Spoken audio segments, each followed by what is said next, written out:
আসসালামু আলাইকুম।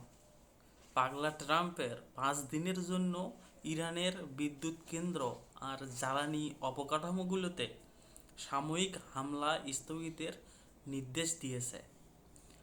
আসলে এরকম হুমকি ধামকি ট্রাম্প কিন্তু যুদ্ধ শুরুর আগ থেকেই বলেছিলেন যে হামলা করবে না, 2 দিন 4 দিন স্থগিত। তারপর আলোচনা সুস্পষ্ট হয়েছে। এইরকম নানান ধরনের কথা বলে ইরানের সাথে আর ইসরায়েল মিলে তারা কিন্তু একটা যৌথ অভিযান চালালো মুসলিমদের উপরে, এবং সেখানে খামনি সহ অন্যান্য যে শ্রেষ্ঠ নেতারা ছিলেন তারা কিন্তু মারা গেল। এখন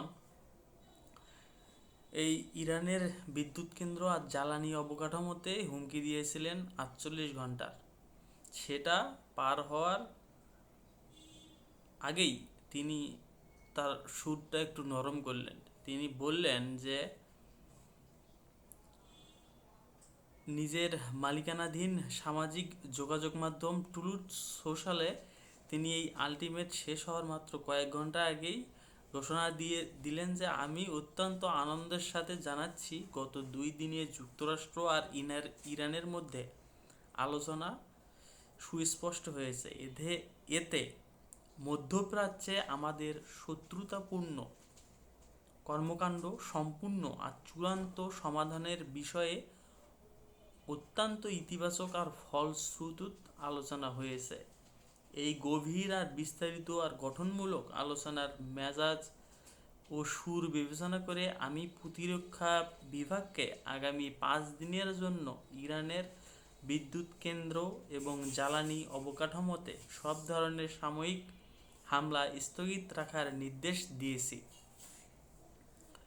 ধরেন, হামলা যদি ইরান ট্রাম্প করেই বসতো, এখন সেটা উত্তেজনার বশেই হোক আর প্রতিশোধের বশেই হোক, হরমুজ প্রণালী কিন্তু ইস্যু না।